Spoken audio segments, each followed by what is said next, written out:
আপনারা দেখছেন এই মুহূর্তে শাহবাগে অর্থাৎ 5টার দিকে পিপল অ্যাক্টিভিটিস যে তাদের যে একটি সংগঠন রয়েছে, এই সংগঠন তারা 72-এর সংবিধান কোষদাহ করবেন, এমনটা কিন্তু আসলে আমরা দেখতে পাচ্ছি যে তারা বলছেন যে ভারতীয় যে প্রভাব এবং পাকিস্তানিদের প্রভাবে যে 72-এর সংবিধান করানো হয়েছে, তারা যেই অভিযোগ করছেন সেই অভিযোগের ভিত্তিতে কিন্তু 1972-এর যে সংবিধান সেটি কিন্তু আসলে কোষদাহ করছেন শাহবাগে। সেই দৃশ্য কিন্তু আসলে আপনারা দেখতে পাচ্ছেন।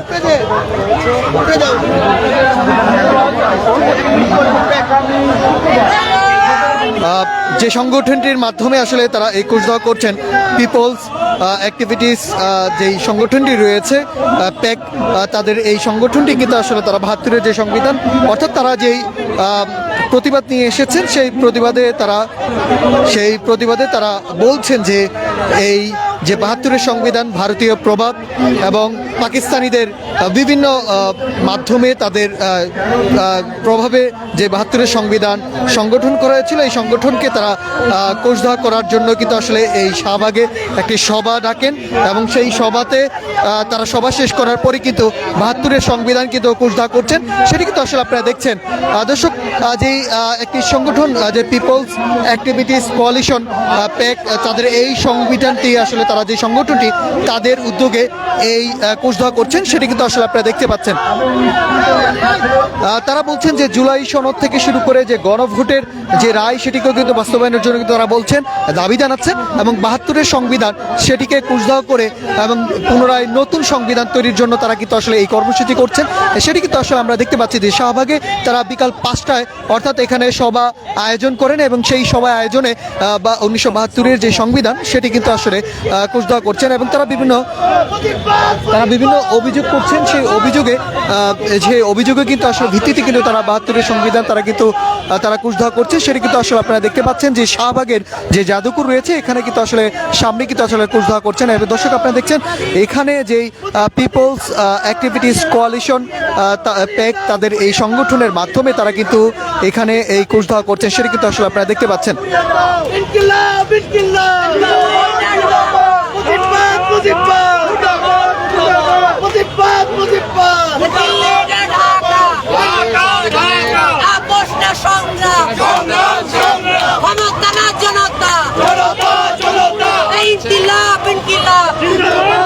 পিপলস অ্যাক্টিভিটিস কোয়ালিশন অর্থাৎ প্যাক, তাদের যে সংগঠনটি রয়েছে এই সংগঠনটির আয়োজনে যে তারা যেই সভা ডেকেছেন সেই সভায় তারা সংক্ষিপ্ত বক্তব্য দিয়েছেন। সেখানে তারা বলছেন যে 72-এর সংবিধান ভারতীয় প্রভাব এবং পাকিস্তানিদের বিভিন্ন বিশেষজ্ঞদের মাধ্যমে এই 72-এর সংবিধান পরিচালিত হয়েছিল, তারই পরিপ্রেক্ষিতে 72-এর সংবিধান তারা চায় না, সেটি কিন্তু তারা বলছেন এবং তারা কিন্তু কঠোর থেকে কঠোর কর্মসূচি কিন্তু দিচ্ছেন যে এই 72-এর সংবিধান যখন ছুঁড়ে না ফেলা হবে, যতক্ষণ পর্যন্ত তারা কিন্তু এই 72-এর সংবিধানকে তারা তাদের কাছে তাদের এই বিরুদ্ধে তারা কাজ করবে না, এমনটা কিন্তু বলছেন। এবং 72-এর সংবিধান কিন্তু আসলে তারা কোষদাহ করছেন এই শাহবাগের যে শাহবাগ জাদুঘর রয়েছে, জাদুঘরের সামনে কিন্তু আসলে কোষদাহ করছেন এবং তারা কিন্তু বিভিন্ন স্লোগান দিচ্ছেন।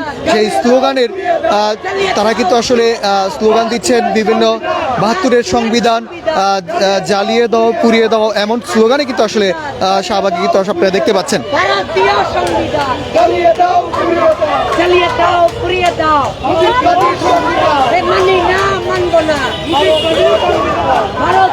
সংবিধান, মুজিববাদী সংবিধান, এই পাকশালী সংবিধান, তুমি কে আমি কে,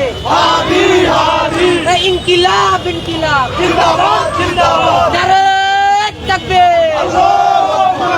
দর্শক, আপনারা দেখছেন পিপলস অ্যাক্টিভিটিস কোয়ালিশন অর্থাৎ প্যাক, একটি সংগঠন, তারা তাদের সবাই কিন্তু আসলে তারা ডেকেছেন যে এই সভাতে 72-এর সংবিধান যে তারা বলছেন যে ভারতীয় প্রভাব এবং পাকিস্তানের বিশেষজ্ঞদের মাধ্যমে এই ভারতীয় সংবিধান বাংলাদেশের যেই সংবিধান সেটি কিন্তু আসলে 72-এর সংবিধান তৈরি করা হয়েছে, সেই সংবিধানকে তারা ছুঁড়ে ফেলার জন্য বর্তমান সরকারকে কিন্তু আসলে কর্মসূচি দিয়েছে। এবং পরবর্তীতে তারা কিন্তু আসলে কুচদা করছেন। সেই কুচদা কিন্তু আসলে আপনারা দেখতে পাচ্ছেন যে ঠিক এই যে বাংলাদেশ যেই শাহবাগের যে জাদুঘর রয়েছে, জাদুঘরের সামনে বিকাল 5টা থেকে কিন্তু তারা অবস্থান নিয়েছেন এবং কুচদা করছে। সেই কুচদার অবস্থান কিন্তু আসলে আপনারা দেখতে পাচ্ছেন। দিল্লিমুখী রাজনীতি চলবে না, চলবে না। দিল্লিমুখী রাজনীতি চলবে না, চলবে না। ভারতীয় আগ্রাসন চলবে না, চলবে না। দিল্লিমুখী রাজনীতি চলবে না, চলবে না। দিল্লি না ঢাকা, ঢাকা, ঢাকা। দিল্লি না ঢাকা, ঢাকা, ঢাকা। ক্ষমতা না জনতা, জনতা, জনতা।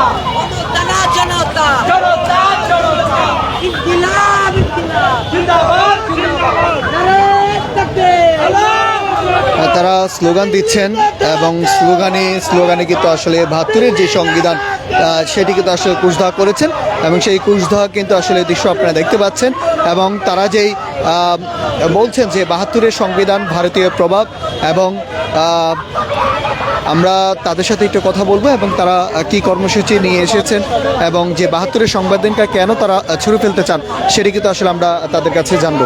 72-এর সংবিধান, আপনারা জানেন যে 72-এর সংবিধানটি আসলে কখন রচনা হয়েছিল? যখন পাকিস্তানের গণপরিষদ নির্বাচন হয়, পাকিস্তানের গণপরিষদে নির্বাচিত সদস্যরাই পরবর্তীতে এই সংবিধানটি রচনা করে। যারা পাকিস্তানি সংবিধান রচনার জন্য যারা নির্বাচিত হয়েছে তারা কিভাবে একটি স্বাধীন বাংলাদেশের সংবিধান রচনা করে?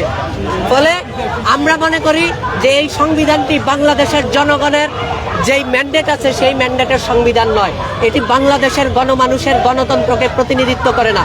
আমরা যদি আরেকটু পিছনে যাই তাহলে আমরা দেখব যে আইয়ুবের যে 62-র যে সংবিধান আছে সেই সংবিধানেরই একটি আসলে এই সংবিধান সেখান থেকে খুব সামান্যই আসলে পরিবর্তন করা হয়েছে। আমরা যদি দেখি আরেকটু পিছনে যদি যাই তাহলে ভারত যে পাকিস্তানের গণপরিষদে যারা নির্বাচিত হয়েছে পাকিস্তানের সংবিধান রচনা করার জন্য, তারা কিভাবে বাংলাদেশের সংবিধান রচনা করে? তারপরে আমরা দেখেছি যে জিয়াউর রহমান যখন আসলেন তখন তিনি এই সংবিধানকে ছুঁড়ে ফেলতে চেয়েছেন, তিনিও এটাকে সংস্কার করেছিলেন। এবং মরহুমা বেগম খালেদা জিয়া যে তিনি আপসহীন নেত্রী হয়েছেন কিভাবে এই সংবিধানের বিরুদ্ধে অবস্থান নিয়ে, তিনিও বলেছেন যে এই সংবিধানকে তিনি ছুঁড়ে ফেলে দিবেন। আজকে আমরা দেখতে পাই যে নতুন কিছু লোক যারা এই গণঅভ্যুত্থানের সময় বাংলাদেশে ছিল না, এটা আমাদের জন্য অন্তত দুঃখের ভাই যে 70 সালে এইখানে আমাদের মুক্তিযুদ্ধের সময় যারা মুক্তিযুদ্ধ পরবর্তীতে যারা বাংলাদেশের ক্ষমতায় আসীন হয়েছে তারা মুক্তিযুদ্ধটা কি তারা দেখে নাই। তারা হয় কেউ কেউ ভারতের সোনাগাছিতে অবস্থান নিয়েছে আর শেখ মুজিব পাকিস্তানের সোনাগাছিতে অবস্থান নিয়েছে। তো যেই শেখ মুজিব এই যুদ্ধটাই দেখে নাই, শেখ মুজিব এই শুধু বাংলাদেশের না পৃথিবীর ইতিহাসে একমাত্র লোক যিনি মানে বলেন যে যুদ্ধ ঘোষণা দিয়ে সেনা প্রধান পালাইছে, পৃথিবীর ইতিহাসে নাই। শেখ মুজিবুর রহমান যদি তখন বাংলাদেশে অবস্থান করত এবং তিনি যদি তখন শাহাদাত বরণ করতেন তাহলে আজকে তিনি হিরো হয়ে থাকতেন। কিন্তু তার যে অভ্যাস আছে যে লেজ গুটিয়ে পালানো, তখন শেখ মুজিবুর রহমান লেজ গুটিয়ে পরবর্তী কর্মসূচিতে তার পরবর্তীতে আমরা দেখেছি যে খালেদা জিয়া তো এই সংবিধানকে ছুঁড়ে ফেলতে চেয়েছে যে, কিন্তু এখন যেটা বলতেছিলাম যে আমাদের মুক্তিযুদ্ধের সময় যারা বাংলাদেশে অবস্থান নেয় নাই পরবর্তীতে এসে এখানে ক্ষমতা দখল করেছে, 2400 একই জিনিস ঘটেছে। 2400 আমরা ভাই আপনার প্রশ্নটা বলতেছি, 2400 আমরা দুঃখজনকভাবে এখন যারা দেশটা চালাচ্ছে তারা এই মুক্তিযুদ্ধের সময় ছিল না, যারা প্রধানমন্ত্রী হয়েছে যারা স্বরাষ্ট্রমন্ত্রী হয়েছে তারা এই গণ অভ্যুত্থানের নেতৃত্ব দেয় নাই, দূর থেকে হয়তো সম্মতি দিয়েছে। তাইলে তারা এই বাংলাদেশের জন আকাঙ্ক্ষাকে কিভাবে বুঝবে? যার কারণে তারা এই 72-এর ফেসিস্ট সংবিধানকে তারা ধরে রেখেছে। যদিও যখন তারা বিরোধী দলে ছিল বিএনপি তখন তারা তাদের নানা ধরনের সংস্কার কর্মকাণ্ড হাজির করেছে, কিন্তু এখন তারা সবকিছু ভুলে গিয়ে তারা ক্ষমতার স্বাদ পেয়েছে এবং সেগুলোই আসলে ধরে রাখার জন্য আপ্রাণ চেষ্টা করছে। ভাই জিজ্ঞেস করেছেন আমাদের পরবর্তী কোনো কর্মসূচি, আমাদের পরবর্তী কর্মসূচি আমরা পরবর্তী প্রেস রিলিজের মাধ্যমে ঘোষণা করব। আমরা মনে করি যে আজকে যেই ফেসিস্ট সংবিধান এটাকে আমরা আজকে প্রত্যাখ্যান করেছি। আসলে এটা নতুন করে প্রত্যাখ্যাত হওয়ার কিছু নাই, এটা তো বাংলাদেশের জনমানুষের জন্যই রচিত হয় নাই এবং 24 সালে যে গণ অভ্যুত্থান ঘটেছে, গণ অভ্যুত্থান কি সংবিধান মেনে হয়েছে? একটি গণ অভ্যুত্থান যখন সংগঠিত হয় তখন তার যত ধরনের রাষ্ট্রের যত ধরনের অবকাঠামো আছে সবকিছু বাতিল হয়ে যায়। তখন গণ আকাঙ্ক্ষাই সংবিধান। আমরা মনে করি যে এই গণ অভ্যুত্থানের মাধ্যমে এই গণ অভ্যুত্থানটা দুইটা জিনিসের বিরুদ্ধে হয়েছে। একটা হয়েছে ফ্যাসিস্ট রাষ্ট্র কাঠামো, আরেকটা হয়েছে যারা ফ্যাসিস্ট শাসক ছিল শুধু তাদের বিরুদ্ধেই হয় নাই, ফ্যাসিস্ট যে অবকাঠামো আছে সেটার বিরুদ্ধে গণ অভ্যুত্থান হয়েছে। আপনাদের মনে থাকার কথা যে ফ্যাসিবাদ বিরোধী যখন আন্দোলনগুলো হয়েছে গত 15 বছরে, বিএনপির নেতৃত্বাধীন যেই দলগুলো ছিল 12 দলীয় জোট গণতন্ত্র মঞ্চ সহ যুগপৎ আন্দোলনের যেই দলগুলো ছিল, আমি নিজেও সেখানে ছিলাম। ফ্যাসিবাদ বিরোধী ছাত্র ঐক্য হয়েছে অনেকগুলো ছাত্র সংগঠন নিয়ে, আমি সেই ফ্যাসিবাদ বিরোধী ছাত্র ঐক্যের সমন্বয়ক সদস্য ছিলাম। আমার পাশে মোশাররফ হোসেন আছেন, উনিও ছিলেন। তখন আমাদের আসলে ঐক্যমত্যের ভিত্তি কি ছিল যে আমরা শুধু ফ্যাসিস্ট হাসিনাকে উৎখাত করব না, আমরা এই শাসনতন্ত্রকে উৎখাত করব। তখন ব্যানারগুলোতে আপনারা এখন চেক করলে পাবেন যে সরকার এবং শাসন ব্যবস্থার পরিবর্তনের লক্ষ্যে যুগপৎ আন্দোলন, বিএনপির ব্যানারে সেটা লেখা ছিল। আজকে বিএনপি সেটা ভুলে গিয়েছে। তারা মনে করে যে সালাউদ্দিন সাহেব তো সেটা অফ দ্য রেকর্ড নানা জায়গায় বলেন, আমরা শুনি যে একই জেনারেশনে নাকি দুইবার গণ অভ্যুত্থান হয় নাই। মানে একটা মানুষ, উনি জ্ঞানী মানুষ, ওনাকে শ্রদ্ধা করতে চাই যে কত ধরনের পড়াশোনাহীন লোক হইলে, ইতিহাস সম্পর্কে কতটা অজ্ঞ হইলে মানুষ এই ধরনের কথাবার্তা বলে। যারা 69-এর গণ অভ্যুত্থান ঘটিয়েছে তারাই তো এখানে মুক্তিযুদ্ধ ঘটিয়েছে না? 2 বছরের মাথায় সেটা কিভাবে? তারাই 75 ঘটিয়েছে। এবং উনি বলে যে 15 বছর এখানে আর গণ অভ্যুত্থান হবে না। সারোয়ার তুষার সেটা টকশোতে বলেছে।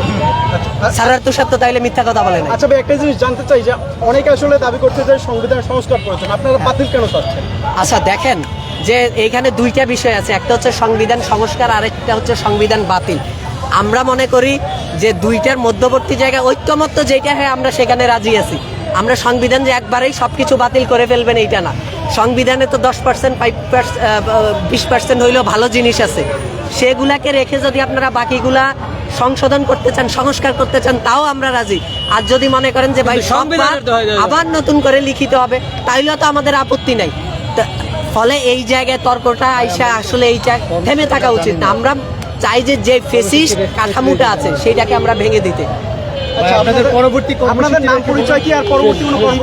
আচ্ছা, আমাদের সংগঠনের নাম হচ্ছে পিপল অ্যাক্টিভিস্ট কোয়ালিশন, প্যাক, সংক্ষেপে এটাকে প্যাক হিসেবে চিনে। আপনারা জানেন যে আমাদের এর আগে একটা বড় কর্মসূচি ছিল যে ভারতীয় হাই কমিশনের সামনে যে শহীদ ফেলানি রোড করা হয়েছে সেটার দাবি আমরা করেছি গণ অভ্যুত্থানের পরে স্থানীয় সরকার উপদেষ্টা আসিফ মাহমুদ সজীব ভুইয়া সেটাকে বাস্তবায়ন করে।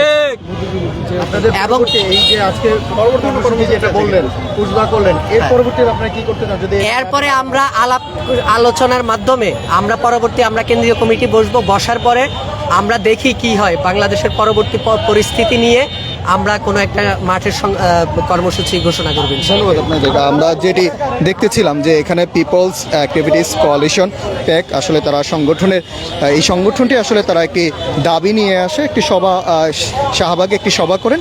এখানে তারা বলছেন যে ভারতীয় প্রভাব এবং পাকিস্তানের বিশেষজ্ঞদের মাধ্যমে 72-এর যে সংবিধান সেটি প্রণীত করা হয়েছে, সেই সংবিধানকে বাতিল করতে হবে। তারই সভাকে ডেকে তারা কিন্তু আসলে কুশধা করেছেন, সেটি কিন্তু আসলে আপনারা দেখতে পাচ্ছেন।